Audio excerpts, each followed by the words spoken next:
So camera on. कितने आए हैं? 1 2 3 4 5 13. Okay. So let's camera on करो सभी.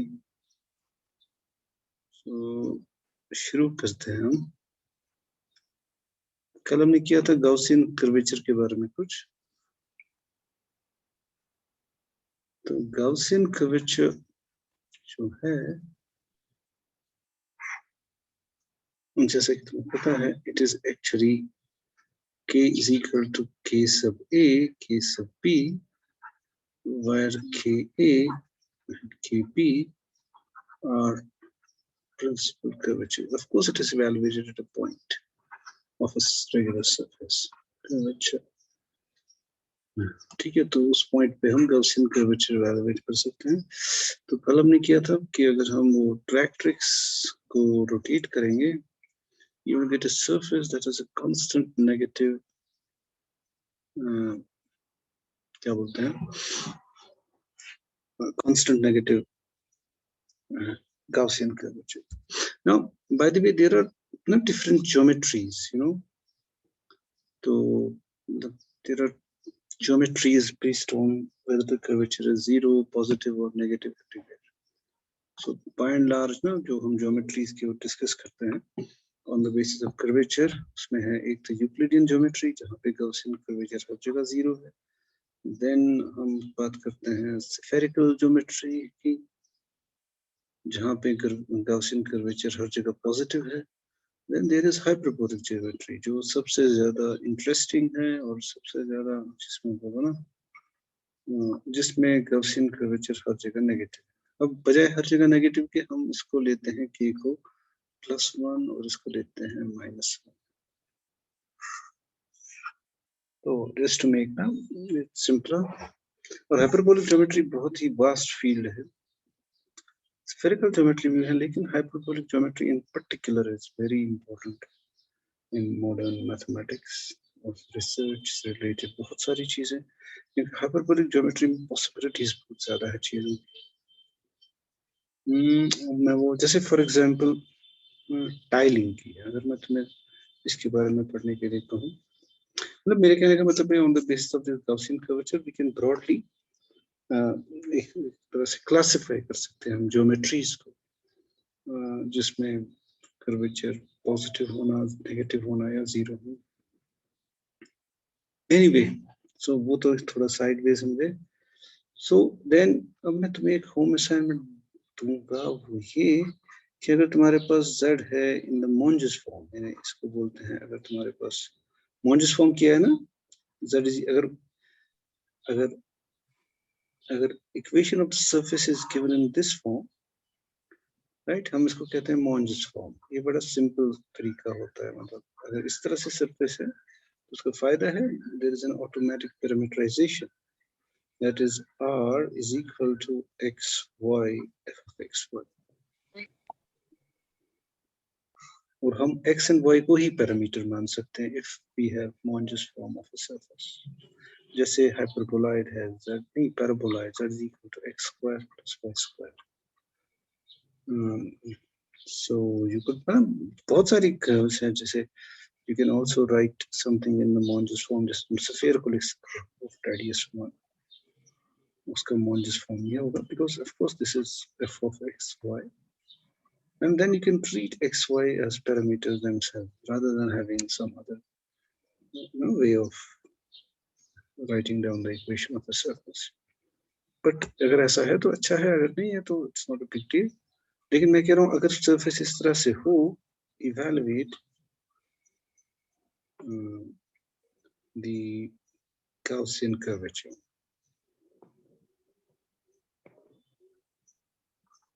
मतलब Gaussian curvature तुम्हें पता ही है, you have to basically evaluate the first and second order fundamental magnitudes. It is t square by h square. That's equal to ln minus m square divided by eg minus f square. So you have to basically evaluate lmn in terms of the, of course, derivatives of f होगा, यहाँ पे partial derivatives of f, वही आएगा, उसी में equation बनेगी. So you can also evaluate, मतलब you have to evaluate these first and second order fundamental magnitudes. ज़्यादा मुश्किल नहीं है, just have to do partial differentiation. किया है ना Monge's form? Tell me yes or no. Monge's form ही किया था. अच्छा, अब तुम्हें पता चल गया. चलो, Monge's form होता है सरफेस की इक्वेशन जब इस तरह से लिखी जा सके. देखो, ये जरूरी नहीं you can always write a surface in this manner, right? मतलब ज्यादातर सरफेसेस जो हम लेते हैं वो चूंकि सिंपल है, तो you can solve for z in terms of x and y. लेकिन अगर तुम्हें मैं कहूँ ये कोई सरफेस है x स्क्वायर प्लस कुछ भी हो सकता है, z y square plus y z square plus 3z, इस तरह से इम्प्लीमेंट हो, मतलब इस तरह से कोई इक्वेशन हो, then this might represent a surface and you might not be able to, मतलब तुम z को अलग नहीं कर सकोगे कभी, मतलब वन साइड पे बाकी साइड. अगर तुम कर सको then it becomes a Monge's form. अगर तुम नहीं कर सको, क्योंकि ये जरूरी नहीं तुम हमेशा उसको लिख सको in terms of Monge's form. तो और हम तो वैसे लिखते ही नहीं, हम तो कहते हैं कि हम तो लिखेंगे in terms of two independent parameters. We write surface in terms of parameters, which is better because we can use the vector thing, you know, we can use the properties of the vectors to study them.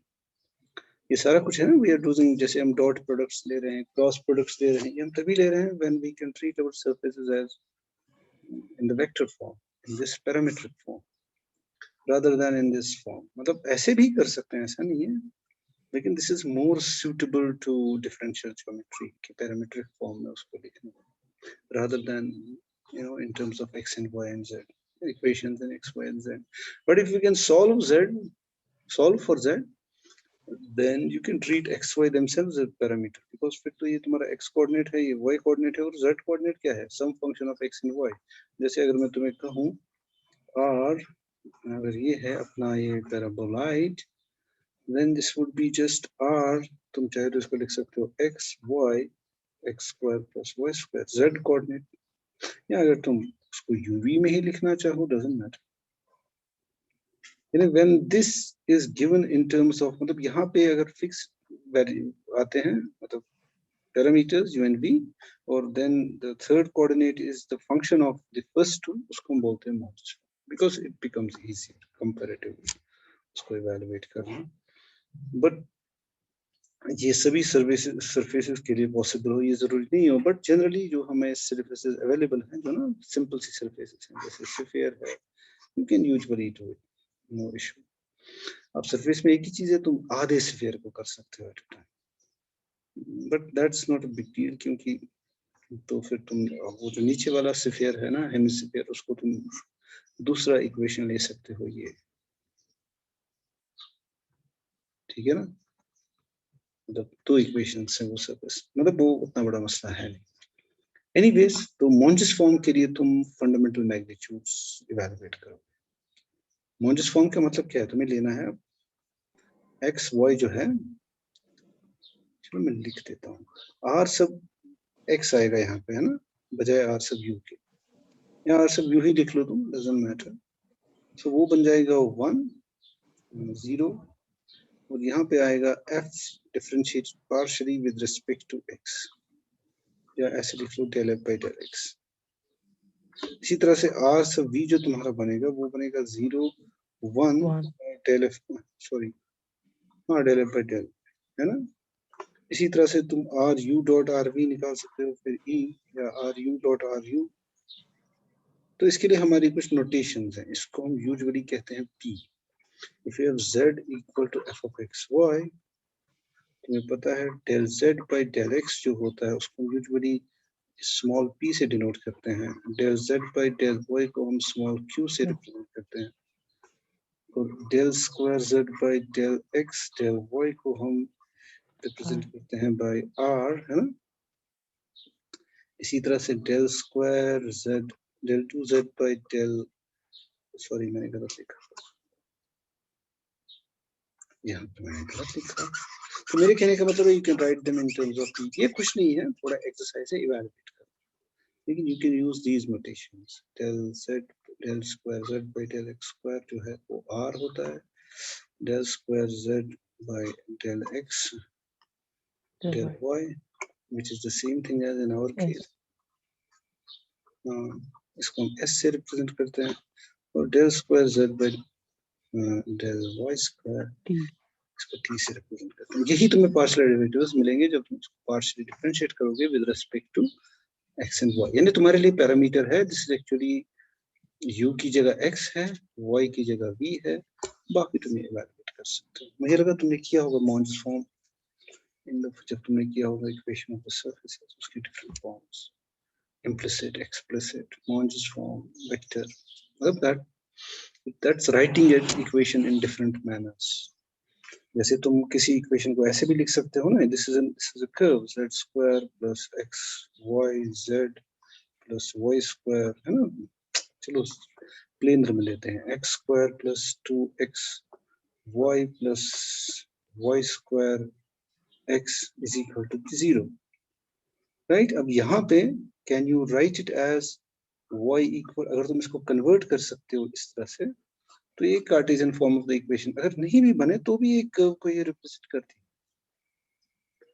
तो इसको हम कहते हैं इस implicit form में it is f(x,y) equal to 0. अगर इस तरह से हम लिख सकें इसको हम कह सकते हैं implicit form of an equation.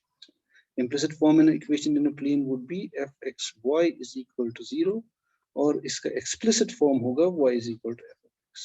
इसी तरह से किसी surface के लिए उसका implicit form हो सकता है f(x,y,z) is equal to 0 और उसका जो Monge's form या उसका जो explicit form होगा that is z is equal to, if you can solve for one variable in terms of the other two, तो explicit form या Monge's form हो जाएगा. Then there is of course इसको हम ऐसे भी लिख सकते हैं पैरामीट्रिक फॉर्म में x at t is equal to some function, मतलब some function of t, या x is equal to x at t, y is equal to y at t, right. और इसी तरह से यहाँ पर भी हम एक्सप्लिसिट, मतलब ये तो हुआ पैरामीट्रिक फॉर्म कर्व का, उसका implicit form, explicit form, parametric form. इसी तरह से सरफेस का भी है एक उसका इम्प्लिसिट फॉर्म. देन अगर हम z के लिए सॉल्व कर सके so that will be Monge's form or the explicit form. Explicit कहना सही नहीं होगा, but Monge's form. Then you could also have x is equal to x at uv, y is equal to y at uv, some function of u and v, or z is equal to z at uv. So in that case जब इस तरह से लिखेंगे ये हमारा form है. तो तीनों coordinates जो हैं they are functions of two variables, right? Independent variables. तो इसको हम कहते हैं उसका पैरामीट्रिक फॉर्म, या फिर इसी को हम कहते हैं वेक्टर फॉर्म. जब हम इसको इस तरह से लिखें r is equal to x depending upon uv, इसका x coordinate, इसका y coordinate depending upon uv and z coordinate depending upon uv. ये ब्रैकेट से नहीं डरने का, यानी x is a function of u and v, y is a function of uv and z is a function of u. जैसे मैं बता सकता हूँ जैसे स्फीयर था, अगर हम स्फीयर लेंगे जैसे हमने कल किया था, what was that, u cos v, then you had u sin v f of u. इस तरह से ना ये अपना x कोऑर्डिनेट है, x जो है वो है u cos v, यानी एक तरह से x depends upon uv. then y coordinate जो अपना है that is u sin v, so it means I can write it y is a function of uv, right, जो ना हमारा surface of revolution है. इसी तरह से of course z is equal to f of u, I can also say of course z is a function of u and but u कुछ भी हो सकता है, v कुछ भी हो सकता है, because it depends on the upon. So इस तरह से जो हमारा यूजुअल वेक्टर फॉर्म है, पैरामीट्रिक फॉर्म है, जिसमें हम काम करते हैं डिफरेंशियल ज्योमेट्री का, it's more compact and easy to do. Anyway, तो मैं कहाँ चला गया, मैं कुछ और कह रहा था. तो हम इस गाउसियन कर्वेचर के बारे में और कुछ करेंगे, लेकिन ज्यादा इंपॉर्टेंट ये है कि it is invariant under a transformation of parameters. So Gaussian curvature जो है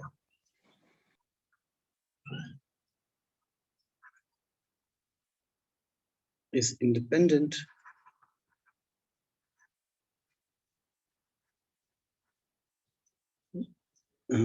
of parametrization of a surface.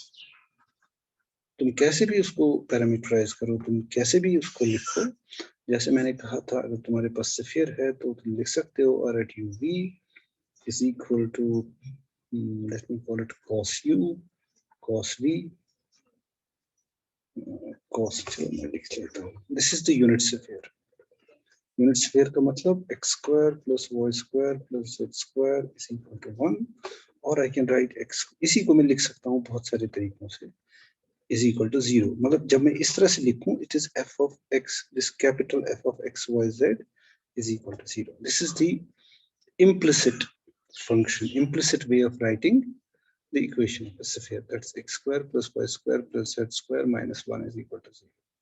Then you would have the Monge's form. Monge's form होगा z is equal to plus minus root of 1 minus x square plus y square, right? Then इसका एक parametric form है जो हमने किया था using the idea that it's a surface of revolution, and that would be cos u cos v, then I have cos u sin v, then I should have sin of u. You can check, अब check कैसे करना है कि ये सब same है, x की जगह इसमें ये डाल दो, it would satisfy, x की जगह ये, y की जगह ये, whatever the value of u and v, it would satisfy this equation. तो ये सेम है, ये अपना x कोऑर्डिनेट है, ये अपना y है, ये अपना z है, and of course यहाँ पे ये है कि v जो है that lies between 0 and 2 pi, and u जो है it must at least cover 0 and pi so that this becomes a sphere. U corresponds to the meridians, right, and V corresponds to the parallels. Anyway, अब मैं क्या करने वाला था, मैं भूल गया. Okay, I want to show that अब इसकी एक और पैरामीटराइजेशन हो सकती है, क्योंकि इसको Monge's फॉर्म में लिख सकते हैं. So I can also write R at UV as, we could have written it as UV. चलो मैं लिखता हूँ बजाय U के U prime V prime, U prime V prime, right?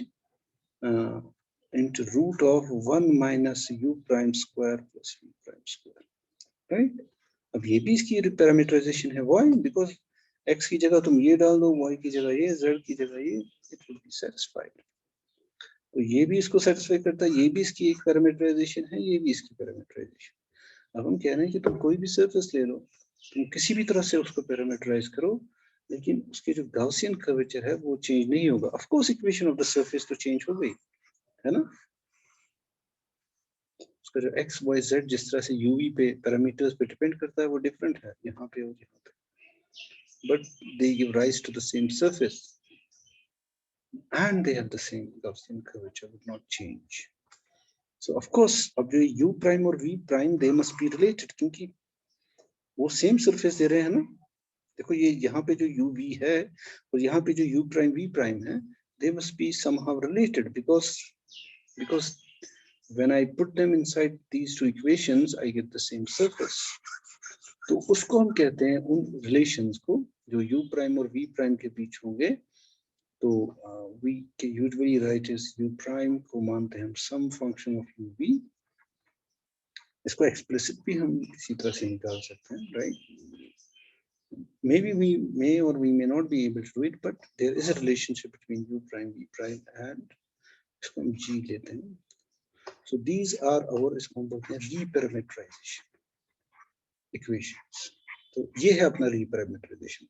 एक set of variables को दूसरे set of variables में convert करने की relations, convert करने का formula. So that would be our reparameterization. तुमने किया है curves में reparameterization कहीं पे? जी सर वो किया है. हाँ, surfaces में कहीं पे किया है? सरफेस में नहीं किया. तो there is a reparameterization map. In the case of it would be only one equation in the case of curve, because that's just one parameter, function of only one parameter, only one variable. लेकिन यहाँ पे चूंकि दो variables हैं, तो you will get two equations. So you must have somewhere done कि first fundamental form is independent of reparameterization. क्या है? Metric. First fundamental form is independent of parameterization of the surface. वो नहीं किया? वो तो आया ही होगा. जब तुमने किया first fundamental form, e du square plus twice f du dv plus g dv square, जिसको हम फर्स्ट फंडामेंटल फॉर्म कहते हैं, राइट? जी अच्छा, तुमने इसको ये नहीं कहा कि ये नहीं किया कि this is independent of parameterisation, this नहीं, इज, वो नहीं किया। वो भी नहीं किया। No sir. This is positive definite quadratic form, इसकी इंपॉर्टेंट 3 प्रॉपर्टीज हैं, ये पॉजिटिव डेफिनेट है। Second, it is independent of parameterisation. ये तो एग्जाम में आ सकता है ये ये क्वेश्चन। किया है सर, ये किया है sir. First fundamental form of a surface is invariant if the parameter u v are transformed into the parameters u v वही plus मैं किया, वही है ना, वहां पर तुमने ऐसा किया होगा। हाँ, इसी हाँ तरह सर से ये भी किया है। किया होगा कि ये पॉजिटिव डेफिनेट है, यानी ये हमेशा पॉजिटिव रहेगा अनलेस अनलेस du dv दोनों 0 हो जाए, otherwise this will be positive, right? हाँ, dv du जब 0 होगा तो पता ही ये 0 होगा, लेकिन अगर du dv 0 नहीं है तो ये पॉजिटिव रहेगा। तो ऐसे फॉर्म को, ऐसे क्वाड्रेटिक फॉर्म को हम कहते हैं positive definite. So it's a positive definite, वो प्रॉपर्टी भी तुम कर सकते हो, the surface is regular and it is independent of parameterisation. Anyway, तो अब उसी को हम लाएंगे कि अब गॉसियन कर्वेचर जो है वो इंडिपेंडेंट है ऑफ पैरामीटराइजेशन। अगर हम रीपैरामीटराइज करें तो गॉसियन कर्वेचर पे कोई फर्क नहीं पड़ता, जिस तरह से मेट्रिक पे कोई फर्क नहीं पड़ता। Basically, metric shows us how you metric is ds square. हम कहते हैं अगर हम छोटी सी आर्क लेंगे, infinitely small arc on the surface, how do we measure it? What is the formula for measuring it? जैसे हमें पता है प्लेन में तो बड़ा सिंपल है, तुम छोटा लो या बड़ा सेगमेंट, फॉर्मूला तो है कौन सा, du square plus dv square is ds square। मतलब प्लेन में तुम छोटा सा लाइन सेगमेंट लो या बहुत बड़ा लाइन सेगमेंट, राइट?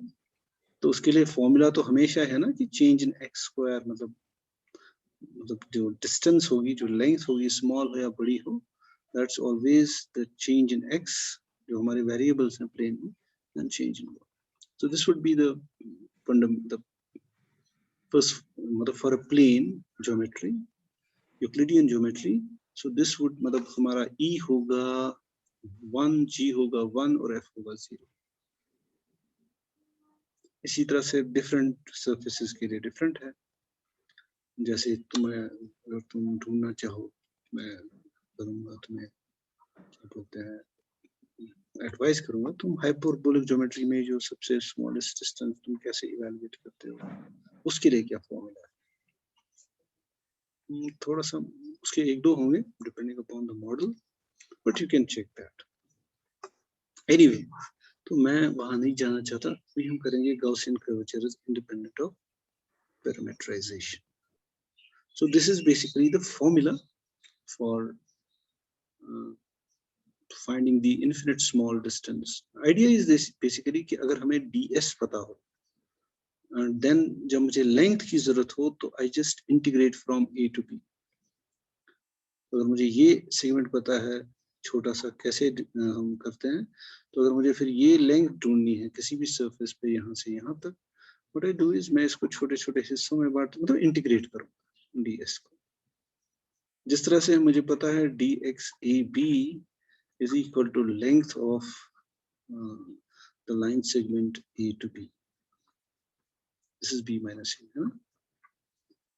यहाँ पर अगर dx है ना, ये dx हमें बताता है छोटा सा एलिमेंट कैसे वर्क करता है, लेकिन यही फॉर्मूला हर जगह हो वो जरूरी नहीं। इन जो जनरल फॉर्मूला है for finding on any surface is this, है ना, जो dx कैसे हम इवैल्यूएट करें, या ds मान लो to be more precise. Of course second fundamental form फिर हमें थोड़ा सा और इंफॉर्मेशन देता है, जैसे how curved the surface is at the point, furthermore what happens in the neighborhood of the point, जिसको हम, जहां पर हम tangent plane डालते हैं on the surface। anyways, तो पता नहीं मैं इसमें से फिर भाग जाऊंगा इधर उधर। okay, let r equal to r at uv be the given surface,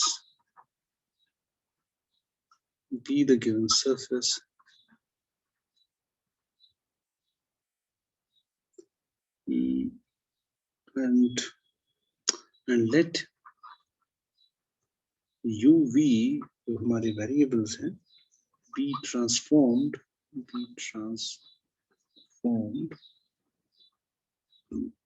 to u prime v prime by the relations जो हमारी reparameterization map है u dash equal to f of uv and let's take g p dash is equal to g of u.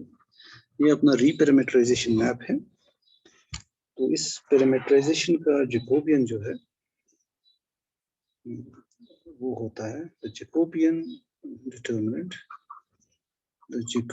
determinant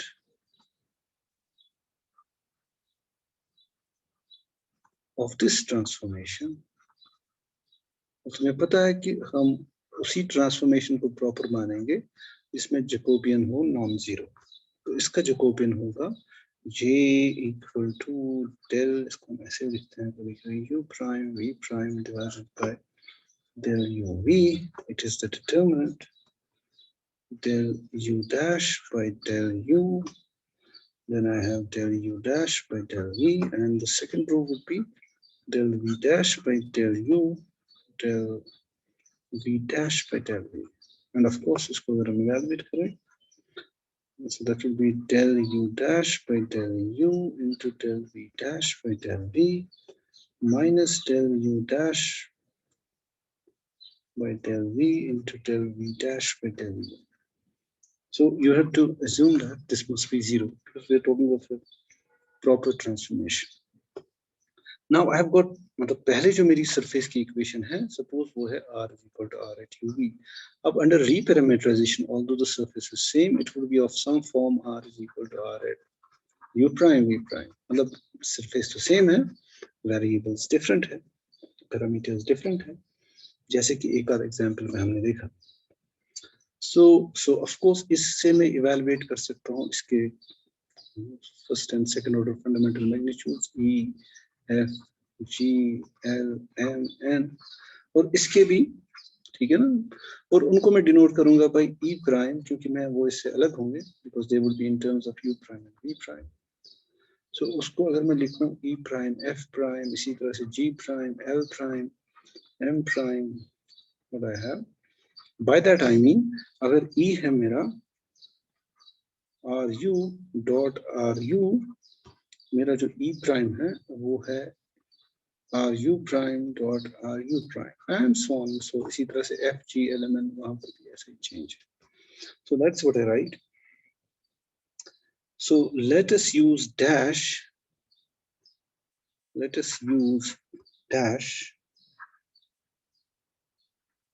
to represent to denote the quantities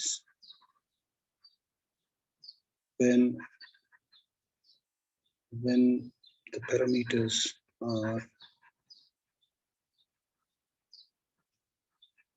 u prime and v prime. That is, by that I mean L dash, M dash, N dash are fundamental, second order fundamental magnitudes.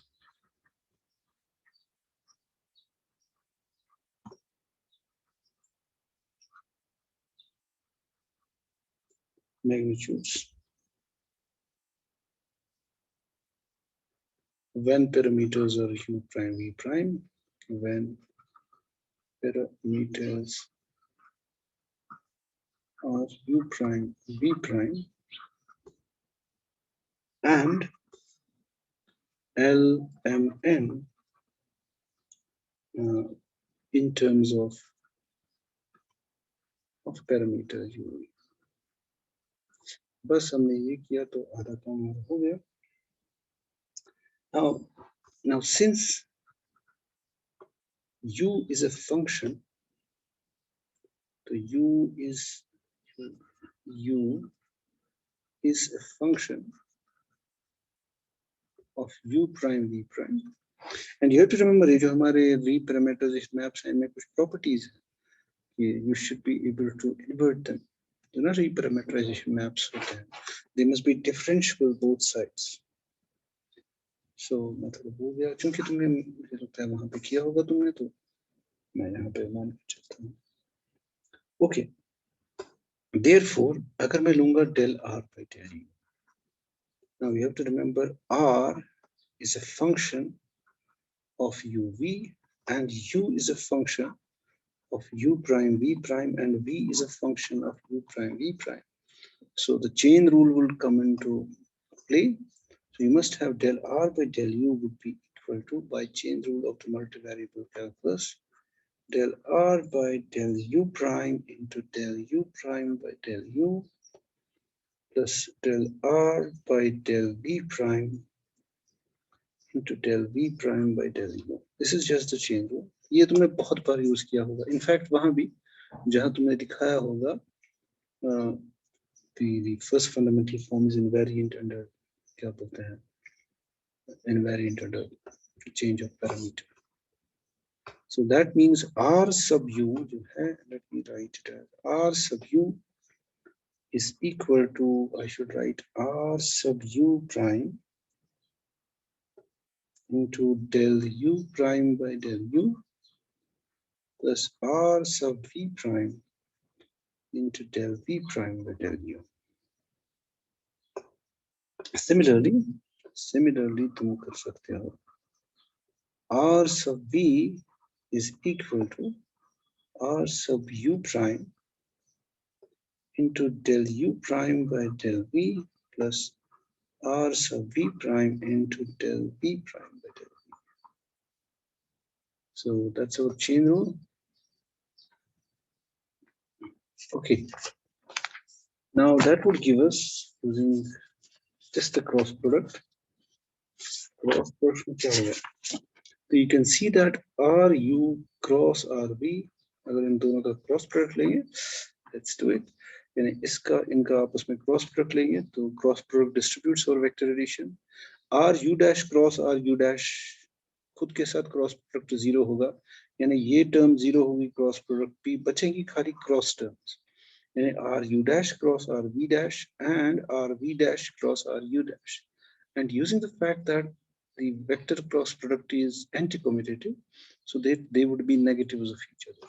यानी जब तुम इसको करोगे cross product evaluate, this is just तुम मिलेगा del u prime by del u del v prime by del v minus del v prime by del u prime by del v multiplied by r sub dash u prime into v prime. Or I can write ru cross rv because this is nothing but the Jacobian. ये exactly यहाँ तक तो तुमने उसमें किया ही होगा इतना. ये Jacobian है, so this is 1. Using 1, this would be just j into r sub u prime cross r sub v prime. This is by 1. ठीक है. Similarly, मैं चाहूंगा तुम ये करो कि n sub u cross n sub p is equal to j times n sub u prime plus जो unit normal है n sub v prime. So you should be able to do that. Okay. तो मतलब ये तुम्हें करना है that n sub u जो है ना, फिर से वही chain rule लगाना है, because u is a function of this thing, so you have to have this del n by del u. क्या मैं लिख रहा हूँ? By chain rule, del n by del u is equal to del n by del u prime into del u prime by del u plus del n by del v prime into del v prime by del u. यानी n sub u जो होगा वो होगा n sub u prime del u dash by, बिल्कुल ना ऐसी जो हमने किया बिल्कुल आइडेंटिकल तरीके से तुम्हें ये मिलेगा, इसीलिए इसको रिपीट करने की जरूरत नहीं. Now we know that L जो है वो है minus n sub u prime dot r sub u m है बराबर minus nv prime dot r sub u. It is also equal to minus n sub u dot r sub v. And जो second order fundamental mathematics तीसरा है वो है minus nv dot r sub v. So therefore ln minus m square जो है वो बराबर होगा, just substitute the value, यानी L into n minus minus plus हो जाएगा. So it would be n sub u dot r sub u multiplied by n sub v dot r sub v minus m square. तो minus तो रहेगा, m square को मैं लिख सकता हूँ n, let me write it this way, nu dot rv multiplied by nv dot ru, क्योंकि दोनों ही m के बराबर है, यानी एक जगह एक सब्स्टिट्यूट किया दूसरा, right. So just to make it a little easy to क्या बोलते हैं, इसको मैं ऐसे लिखूंगा so that I can apply that Lagrange's identity. n यहाँ रखूं, ठीक है. Then I write minus, इसको यहाँ लाना चाहिए. इसको ऐसे लिखते हैं क्योंकि dot product is commutative into ru dot nv. Dot product is commutative, I can write it in this manner so that I can use this Lagrange's identity. वो ये है कि a cross b कोई भी चार वेक्टर्स के लिए dotted with c cross d for any four vectors बराबर होता है a dot c, एक्चुअली मेरे पास मुझे याद नहीं आ रहा था, मैंने लिखा हुआ है, multiplied by b dot d, both are numbers क्योंकि dot product है, minus a dot d बचा क्या, c dot b या b dot c एक ही बात है क्योंकि dot product is commutative. अब देखो इसको अगर मैं ट्रीट करूं a then c then b then d, तो फिर ये तो a है, राइट. rv को मैंने क्या रखा है d, so it should be d, और ru को मैंने रखा है c, तो then this should be c, और nv को मैंने रखा है b. so बिल्कुल हो गया ना फॉर्मूला पक्का, क्योंकि अगर इसको मैं a नाम देता हूं तो a यहाँ भी आएगा nv, तो it becomes a formula like this. So this should be equal to, of course, a cross b dot c cross d.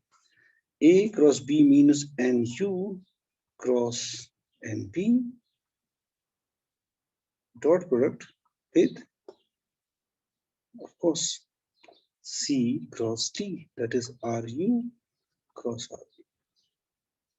But that is equal to, using these two, हमने यहाँ किया, by these two equations, this should be nu, तो ये होना चाहिए j into n sub u dash cross n sub v dash dotted with j into, j is a number so we can take it actually out, ru dash cross rv dash, ठीक है ना, यानी j square वापस आएगा. So that means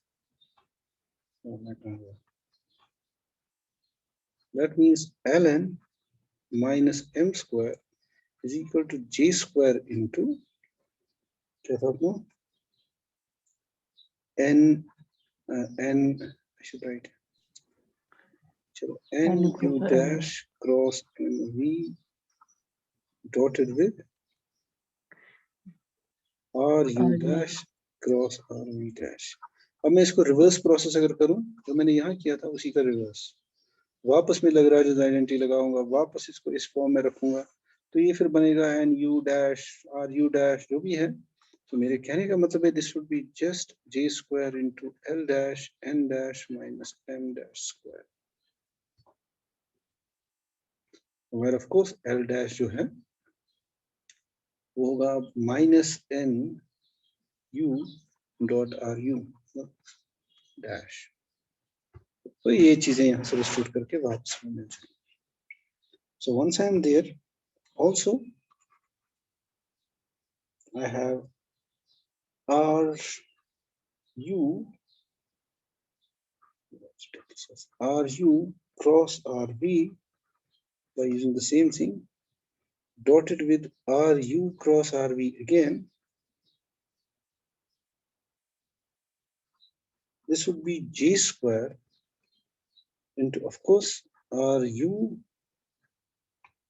cross RV dash into dotted with RU dash cross RV dash.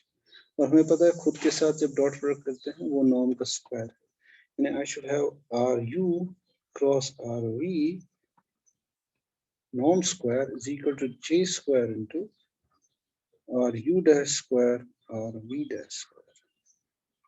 अब एक तो हमारे पास ये इक्वेशन है, दूसरी हमारे पास मतलब ये है, दूसरा ये है. But this is the definition of H. So this means H square is equal to J square into H prime square. Once I am done, so therefore, now Gaussian curvature is given by, now Gaussian curvature is given by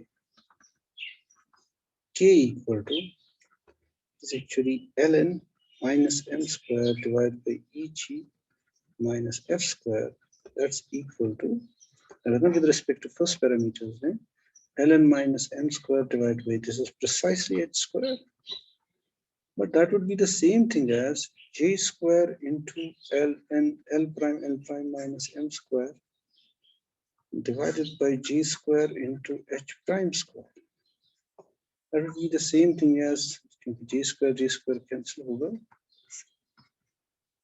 So it should be e prime g prime minus f prime square. यानी ये जो हमने fundamental magnitudes अगर हम with respect to first parameters निकालें या with respect to other parameters, जो पहले गॉसियन कर्वेचर आएगा वो सेम होगा जो अब आया, राइट. दैट इज क्या मैं लिख सकता हूँ, k is independent of parameterization.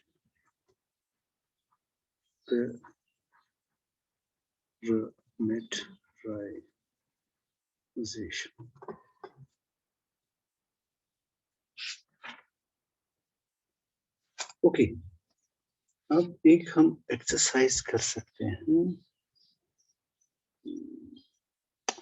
Actually हमने कुछ एक्सरसाइज नहीं की, यूजुअली क्लासेस में हम करते हैं, क्योंकि क्लासेस में होता है ना टाइम, आप बोलते हो स्टूडेंट्स को जरा ये करके, तो तब तक आप वेट करते हो क्लास में, है ना,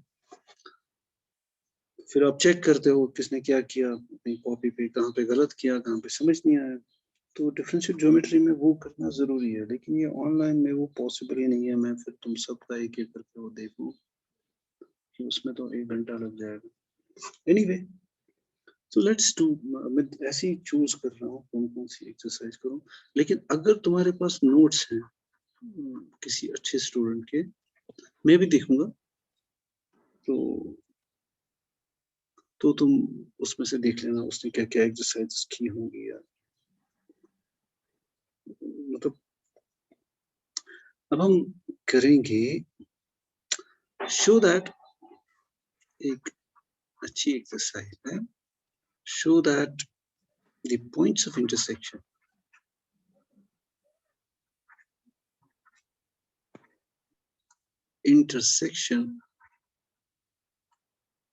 of the surface.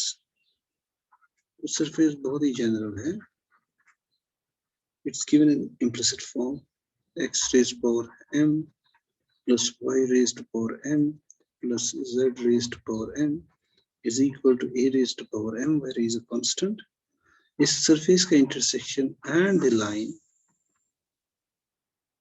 x raised to power x is equal to y is equal to z. Now this is a line, are umbilics, यानी ये umbilical points हैं जहाँ पे ये line इस surface को intersect करें.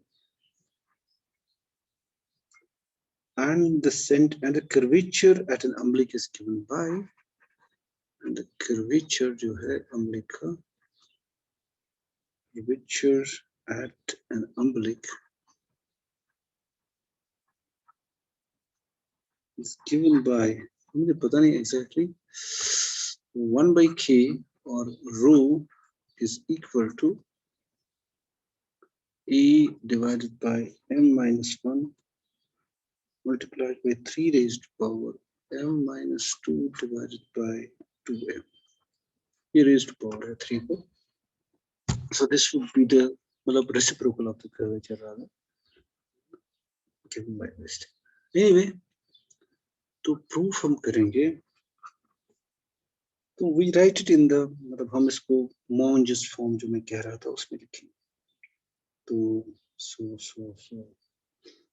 so मैं यहाँ पे लिखूंगा, मैं ले रहा हूँ इसको इस तरह से. मैं अगर मानता मतलब del z by del x मतलब मैं x and y के पैरामीटर्स ले रहा हूँ. फिर तुम देखोगे because then del z by del x जो है वो है उसको हम p से डिनोट करेंगे जो ना मैंने अभी notation the del z by q इसी तरह से you have to remember that. तो अगर तुम फिर del square z by del x जो है x square जो कि सेम है as del p by del x वो बराबर है r के मतलब लिखते हैं हम स्क्वायर स्मॉल r. इसी तरह से del q by del y जो है या del p by del y ये है del p by del y लिखते हैं is equal to s and t is just equal to del q by del y. मतलब ये नोटेशंस में याद रखनी है. So furthermore जो मैंने तुम्हें दिया था करने के लिए वो ये था कि जो इसके फंडामेंटल मैग्नीट्यूड्स हैं E तुम देख सकते थे is equal to 1 plus p square. F जो है वो होता है pq. G होता है 1 plus q square. And of course h square you can reach eg minus f square. So that is just 1 plus p square plus q square. And इसी तरह से L होगा r by h where r is this thing del p by del x. M is equal to s by h and n तुम्हें मिलेगा t by h. है ना तुम इसको इवैल्यूएट करो इसके जो कि मैंने दी भी है होम असाइनमेंट उसमें तुम्हें ये सब तो इवैल्यूएट करनी ही है to find the Gaussian curvature of this Monge's form. And z is equal to z को अगर मैं मान लूं as a function of x y लेकिन हम इसको implicitly भी differentiate कर सकते हैं treating x and y as independent variables and z as the dependent variable. चलो मैं लिख रहा हूँ the given surfaces. Now this is the equation of a line. You understand this, you know? This is basically the line passing through 0 0 0 with direction ratios 1 1 1.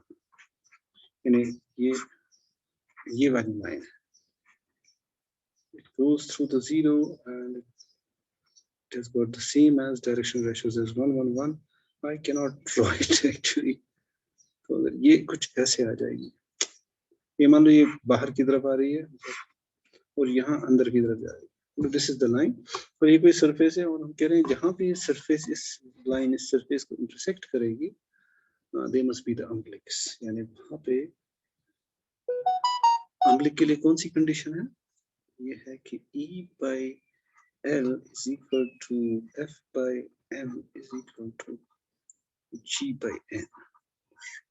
यानी वहाँ पे हम वो जो curvature जो principal curvature से वो indeterminate होते हैं. Actually their umbilics are very important points. जब हम higher थोड़ा जाएंगे differential geometry में वहाँ पे umbilics को handle करना कि जब हम principal lines of curvatures को as parametric curves लेते हैं क्योंकि वहाँ पे एक दिक्कत आ जाए कि जो point umbilic होगा वहाँ पे तुम lines of curvatures को नहीं ले सकते as your parametric curves.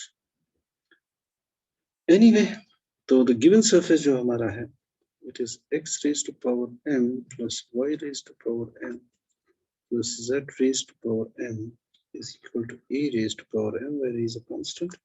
So differentiating partially with respect to x. यहाँ मैं ब्रैकेट में अंडरस्टूड ये है कि z x and y are independent variables. हम ये मान के चल रहे हैं z को हमने मान लिया है a by m minus x raised to power m minus y raised to power m whole raised to power 1 by m. Well, this is f of x, y. यानी x and y are independent variables. यानी x y पे x पे depend नहीं करता जो, लेकिन z दोनों x and y पे डिपेंड करता है. So that means I should keep, जब मैं x raised power m को x के साथ डिफरेंशिएट करूंगा, you will get m into x raised power m minus 1. y के साथ करूंगा तो 0 because x and y are independent. z के साथ करूंगा तो you will get by change rule m into z raised power m minus 1 into del z by del x. और right hand side आ जाएगा 0. So that will give me del z by del x is equal to minus x raised to power m cancel divided by z raised power m minus 1, and that's my p. Similarly, अगर तुम इसको y के साथ partial differentiate करोगे, you will get q जो कि है del z by del y, वो बराबर होगा minus y raised to power m minus 1 divided by z raised to power m minus 1. So let's call this equation star. Okay, इतना करने के बाद again अगर मैं अब इसको log लगा दूं first को, you will get applying log to first equation. Now from star I will get log of p is equal to, it should be x, I can write minus m minus 1 into log of x minus log of z. That is just applying logs and using the properties of the logarithms. Okay, so that means 1 by p differentiating again with respect to x तो तुम्हें मिलेगा 1 by p del p by del x is equal to minus m minus 1, that's a constant, it should be 1 by x, and using the chain rule this should be 1 by z into del z by del x. So that would mean, let's write it, del p by del x के लिए जो हमारा है p q r r, so it means r by p is equal to, minus को अंदर ले जाते हैं, m minus 1 into ये तो p है, so it should be p by z minus 1 by x. Let's call this equation 1. कितने नाम रखें, यहाँ बहुत सारी equations आने वाली हैं. Equation 1, ठीक है. Also अगर मैं लूँ दूसरे का, अगर ना मैं दूसरी इक्वेशन जो थी ऊपर उसको डिफरेंशिएट करूँ, पहले लॉग लगा दूँ फिर डिफरेंशिएट करूँ, या मैं लिख देता हूँ similarly you will get s by p is equal to m minus 1 into q by z. Let's call this equation 2. देखो ये दूसरा मुझे मिलेगा, ये जो दूसरी वाली इक्वेशन थी ना इधर, या यूं लिख लो इसको डबल स्टार, ये दिक्कत है ना कितने नाम थे, तो this would be from double star by the same process. Log लगाओ फिर डिफरेंशिएट करो. ओके, ये करने के बाद and of course p by q is equal to m minus 1 into q by z minus 1 by y. इसका नाम ले लो 3. ये भी मिलेगा हमें, देखो ये हमने दूसरी इक्वेशन को किया partial differentiate with respect to y, तो अगर हम विद रिस्पेक्ट टू x करें या विद रिस्पेक्ट टू x करेंगे तो हमें ये मिलेगा, बिकॉज q इज बेसिकली जो ना हमारा, यू जस्ट मतलब लेट मी थोड़ा सा देखो, एक तो ये है, इसको मैं लॉग लगाऊंगा फिर डिफरेंशिएट करूंगा विद रिस्पेक्ट टू x, तो मुझे पहली वाली इक्वेशन मिलेगी, इसको अगर विद रिस्पेक्ट टू y करूंगा तो दूसरी वाली इक्वेशन, लेकिन अगर मैं इसको विद रिस्पेक्ट टू y करूंगा after applying log, so I will get the third equation जो यहाँ पे है. So I want you to do it क्योंकि इसमें काफी लंबा चौड़ा काम है. Now for an अम्लिक, अगर इसको अम्लिक होना है, हमें पता है for an अम्लिक के लिए जो कंडीशन है वो ये होना चाहिए कि E by L must be equal to F by M must be equal to G by N. That is, in our case, E के लिए मैंने बोला था क्या होता है, it's 1 plus P square divided by, it should be R by H is equal to PQ divided by S by H is equal to 1 plus Q square divided by T by H. Of course, H से throughout multiply कर लो, ऊपर मतलब cancel हो जाएगा ना, H पर आएगा क्योंकि तीनों इक्वेशंस में है तो वो कैंसिल हो जाएगा. If we divide by H throughout,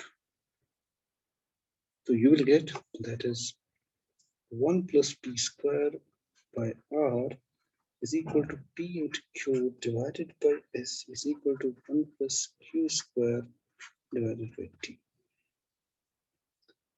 So from the first two equations,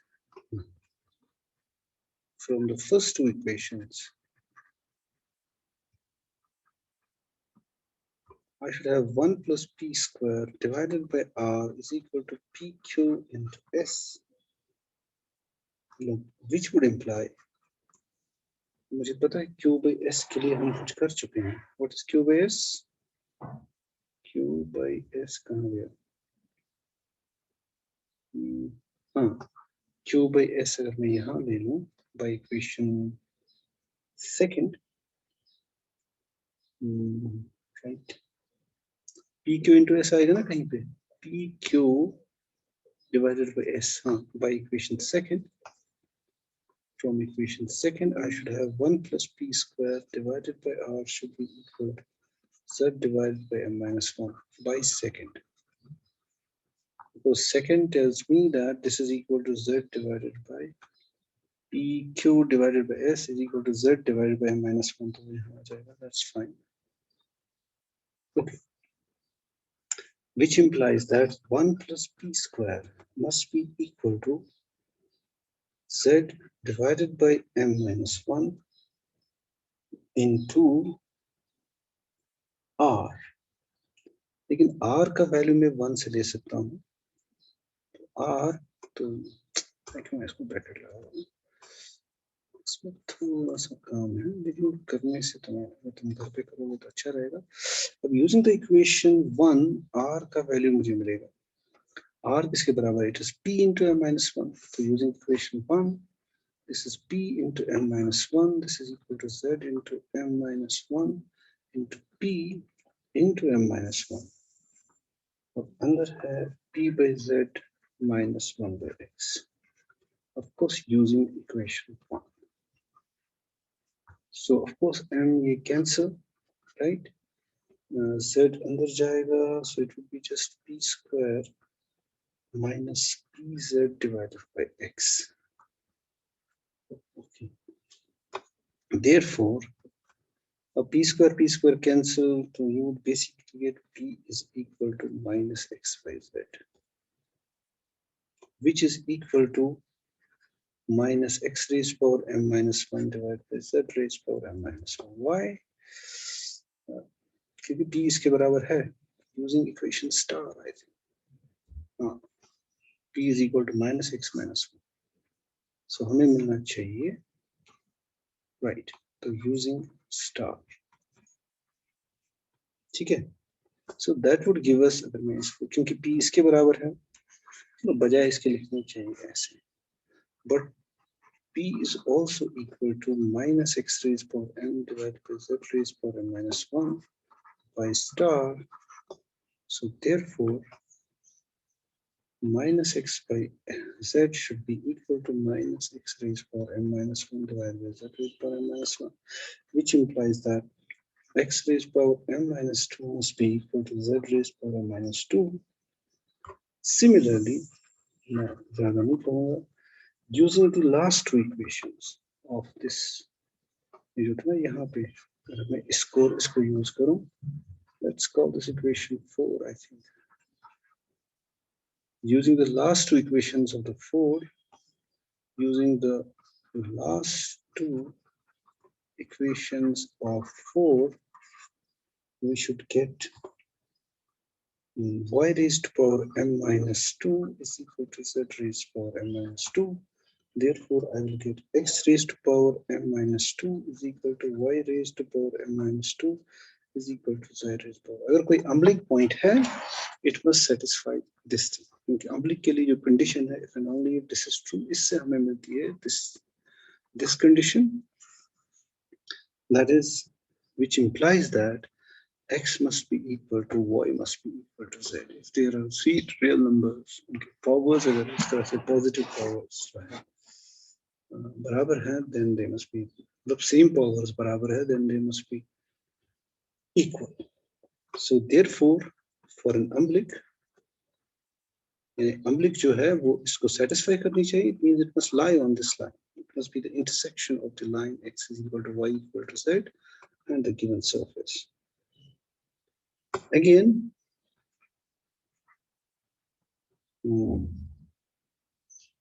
if now x is equal to y is equal to z, then I will get p is equal to 1, q is equal to 1.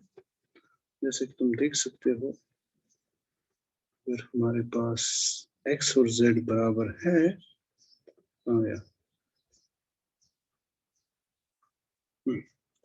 if I have x is equal to y is equal to z, then जो यहाँ पे हम कर रहे थे, x is equal to y is equal to z, तीनों के तीनों बराबर हैं, तो क्या मुझे मिलना चाहिए? 1 की -1. तो दिक्कत है, 1 की -1. इसके बाद मैंने कोई इक्वेशन निकाली है. ओके, वे दोनों बराबर है. आई शुड हैव, ये पीछे बार बार जाना, इसमें दिक्कत है. अगर x, y और z बराबर है, तो I should I get this p is equal to 1, q is equal to 1?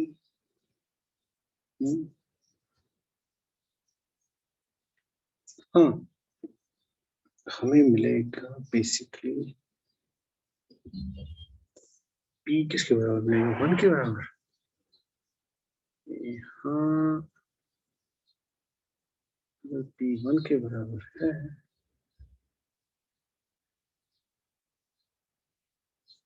कहाँ गया ये है दिक्कत यहाँ पे इसमें करने में. एक तो हमारा पहला हिस्सा तो है, अब हमें वो इसका कर्वेचर द अम्लिक हमें ढूंढना है. पहला पॉइंट तो क्लियर है, लेकिन अगर p, q और ये तीनों बराबर है, then I should have p equal to 1, q equal to 1. Is it right? वो कहाँ से मिलेगा?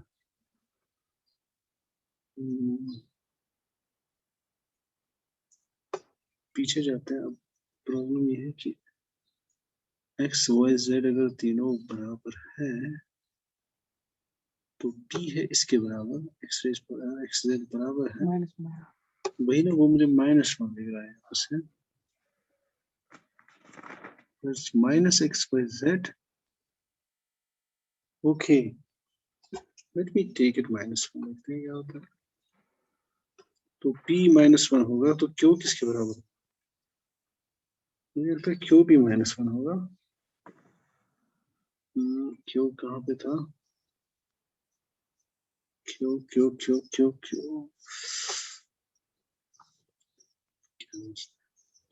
हाँ, q भी -1 होगा. अगर x, y, z तीनों बराबर हैं, सो p -1 होगा, q -1 होगा. ठीक है, देखते हैं. q -1 होगा, एंड s जो होगा, s जो हमें मिला था, दैट वाज pq किसी इक्वेशन में, using equation first one, m -1 by z, क्योंकि z 1 है, so that would be m minus 1, तो p minus 1 है, q minus 1 है, so this is just minus 1 into minus 1, that's 1. So I should have m minus 1 divided by z. Z था, कहाँ से आ गया? आ गया, दिक्कत है। हालांकि वो इवैल्यूएट करना भी इजी है, जो हमें नेक्स्ट करना है। तो z के लिए अगर ये तीनों बराबर है x y, तो this would be 3 times z raised power m is equal to a raised to power m. यानी z raised power m होगा a raised power m divided by 3, यानी z होगा a by 3 raised to power 1 by m. चलो मैं ऐसे लिखता हूँ, ये जो z है यहाँ पे, हाँ ये तुम देखोगे ये कौन सी इक्वेशन है, तो ये नेक्स्ट वाला मैं इसको ऐसे लिखता हूँ, this is divided by z, और z है, z किसके बराबर है, a into 3 raised to divided by 3 into 1 by m. So that is equal to m minus 1 into 3 raised to power of 1 by m divided by a. So that's what I should have. x y z तीनों बराबर है, तो p minus 1 है, ठीक है, ये ठीक है अभी तक, ठीक है। अब हमें इसका वो कर्वेचर ढूंढना है। अब कर्वेचर के लिए हम क्या करेंगे, अब जो h है, h is equal to root of 1 plus p square plus q square, वो तो सिंपली होगा रूट ऑफ 3, क्योंकि ये दोनों माइनस 1 है। अब जो रो है, इसका जो कर्वेचर का क्या बोलते हैं, यस यस यस मैं कैसे करें,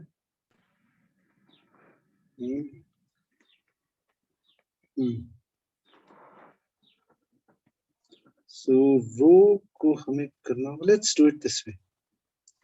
नाउ आल्सो हमें पता है अम्लिक के लिए ये true, E by L plus is equal to F by M is equal to G by L. G by M. Or G by N, sorry. So once we have done that, it implies that तुम्हें पता है कि you can also write it as E. अगर मैं लिखूं ऊपर भी du square, नीचे भी du स्क्वायर, कोई फर्क नहीं पड़ेगा, क्योंकि वो कैंसिल होगा। यहाँ अगर मैं लिखूं du dv divide by m du dv, क्योंकि वो कैंसिल होगा, is equal to g, यहाँ अगर मैं लिखूं dv square m dv square, तो वो भी ट्रू है। और एक और बात भी ट्रू है, वो ये कि तुम्हें पता है अगर a by b is equal to c by d, then they are also equal to a plus c divided by b plus d. Okay, yes sir. है ना? So this would be also equal to all these things would be equal to e du square plus twice f du dv plus g dv square divided by L du square plus twice m du dv plus m dv square, which is basically 1 by the curvature, the normal curvature at an umbilic. क्योंकि हर direction में same ही curvature है, उसको हम कह सकते हैं curvature at अम्बिलिक, क्योंकि normal curvature हर direction में एक ही है, तो आई कैन जो यहाँ नॉर्मल कर्वेचर आएगा वो हर डायरेक्शन में वही कर्वेचर, बिकॉज इट्स एन अम्बिलिक, है ना? So this is what I get, 1 by k, where k is the curvature of the umbilic, because her direction में वहां पे सेम है, we can treat normal curvature. So that means 1 by k तो बराबर है रो के, that is रो जो है वो बराबर है, कोई भी एक ले लो, अब तुम इसको ले सकते हो, how should I write it, कोई भी ले लो, f by m ले लो, जो हमने अभी इवैल्यूएट किए उन्हीं में से कोई f लेते हैं, क्योंकि वो pq है, वो सिंपल होगा, तो it should be equal to f by m, right? क्योंकि f du dv कैंसिल, ये इसके बराबर है ना, तो f जो हमारा वो उसमें था मॉन्जिस फॉर्म में, f बराबर होता है, it is basically pq divided by ये होता है s by h. So that is equal to pq into h divided by s. अब वो तुम इसमें सब्स्टिट्यूट कर सकते हो, वो दिक्कत नहीं है, हमने कर लिया बेसिकली. सो रो बराबर होगा p -1 into -1 है वो तो +1 होगा. अब h जो है वो है √3 जैसा कि हम कर चुके हैं, डिवाइडेड बाय s है, और s किसके बराबर था, s हमने इवैल्यूएट किया था, s है इसके बराबर, तो s को यहाँ पे सब्स्टिट्यूट कर लो, ठीक है ना. So that would be the answer, जो भी मिले वो आंसर, s को यहाँ सब्स्टिट्यूट कर लो. सो लेट्स फिनिश इट, काफी इसका टाइम हो गया. सो इस एक्सरसाइज को करना ठीक से, वैसे हमने कर ही दी यहाँ पे, तो अब सिंपली में सब्स्टिट्यूट करना है. लेकिन यहाँ पे ये इंपॉर्टेंट है कि हमने कर्वेचर की जगह नॉर्मल कर्वेचर वहां रख दिया, क्योंकि वहां हर डायरेक्शन में वही कर्वेचर है. एट एन अम्लिक तो